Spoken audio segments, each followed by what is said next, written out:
Aku mau tunjukkan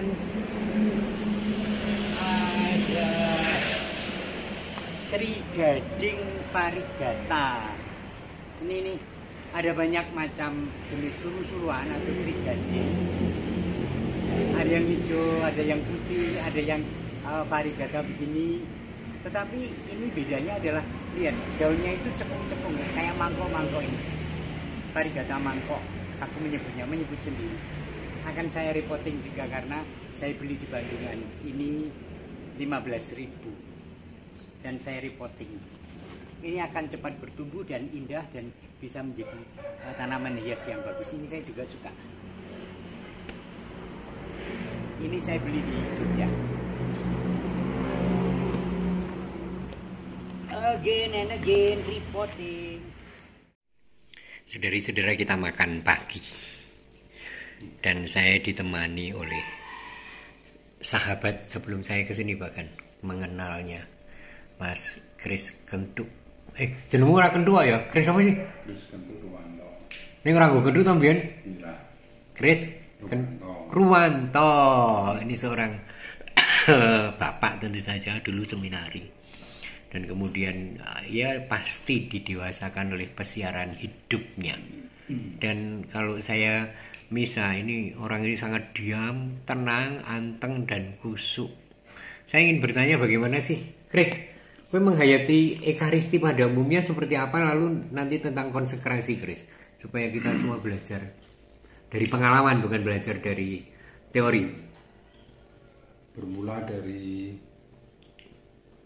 wasiat dari Romo Bakres. Oh, Jadi setiap kali habis melakukan dosa, Romo Bakres selalu mengatakan, dadekno wis suci iki dadi sumbering uripmu. oh, Dari situ kemudian saya renung-renungkan dan memang sejak kecil senang ke gereja, bahkan kalau mis dinar setiap hari sendiri, dan banyak hal yang terjadi dalam sendiri. setiap pagi. Oh ya, Ya. memang rumahnya dekat juga sih, iya. Dan memang hidupnya di gereja. Oh, ngono. Ya. Oh, Karena kosternya kakak saya, jadi oh, oke. jadi hidupnya di gereja. Pulang sekolah ya pasti di gereja. Berangkat sekolah dari gereja. Oh, Maka waktu itu Rumales ditanya sama temannya sama-sama Belanda. Nah, menika sinten? Jangan menika putu kula. oh, oke. Mulai saat itu kemudian mulai merasakan bahwa kehidupan dalam gereja itu wis gitu, sudah terbiasa. Kemudian dari Romo Bakres sendiri yang menunjukkan bahwa Ekaristi sebagai sumber hidup itu menjadikan kekuatan. Jadi seperti kalau kita tidak makan itu ya lemes, ya apa istilahnya, ya ada sesuatu yang kurang. Dulu ya, sebelum kemudian menentukan untuk hidup berkeluarga itu ya saya yang mengatakan kalau memang saya terus berikan kekuatan dalam hati, kalau enggak ya berikan partner untuk saya. Kemudian rumah saya tidak jauh dari gereja. Dan ternyata ya betul, jadi ya, paling sekitar ya ada 1 kilo lah dari rumah. Dan saat mengikuti Ekaristi, saya merasa bahwa dari rumah saya sudah sukacita dulu karena nanti pasti ketemu dengan Tuhan. Oh, iya. Sukacita dulu dari rumah ya. Sukacita itu di dalamnya ada sesuatu yang ingin disampaikan. Apa yang saya inginkan, apa yang saya harapkan pada saat ketemu dengan Tuhan Yesus. Kuwi sing disebut intensi ya. Entah syukur, entah permohonan ya kan. Entah perjumpaan itu sendiri gitu ya. Tapi sukacita dulu. Nah, sukacita dulu ya. Dalam arti Kerinduan ya. Kerinduan. Nah, ini seneng ini saya ketemu Tuhan Yesus. Di mana? Jadi Ekaristi. Karena pemahaman saya yang itu dangkal dalam artian bahwa pasti yang kemudian jadi tubuh, kemudian anggur jadi darahnya, itu Kristus sendiri yang hadir.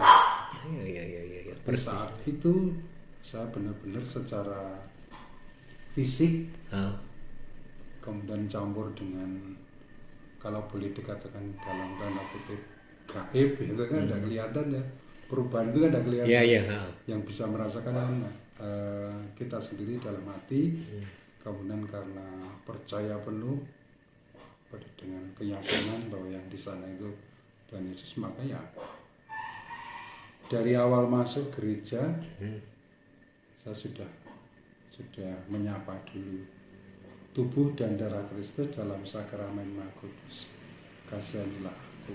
Terus sampai duduk di tempat, kemudian mengungkapkan apa yang saya harapkan dan rasa syukur yang mendalam karena boleh hari itu boleh bertemu dengan Tuhan Yesus melalui Ekaristi. Dan mengapa kemudian begitu karena seolah-olah saya itu omong-omong kayak gini biasa. Jadi Tuhan itu tidak begitu jauh, tapi merasakan begitu enak, begitu damai. Maka setiap kali saya habis terima komuni, saya berlama-lama, saya senang sekali berlama-lama ngomong dengan Tuhan. Ya. Baru saja saya terima tubuh dan darah Kristus, yaitu Tuhanku sendiri yang ada dalam diriku. Permenannya cukup pendek. Kuasailah jiwa, raga dan rohku, hatiku dan pikiranku, supaya hidupku selaras dengan kehendak-Mu.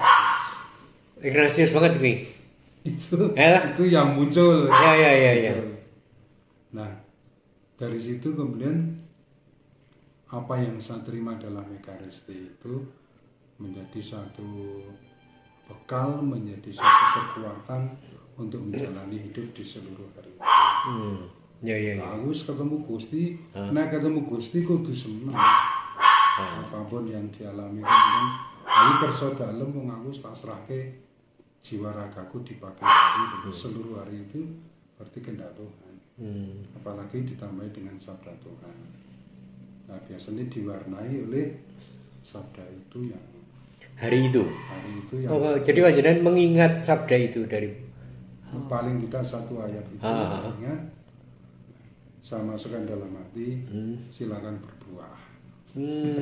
Apapun yang terjadi banyak saya tidak ngerti, itu karena kuasa Tuhan, dan saya tidak bisa minta seperti ini tidak bisa.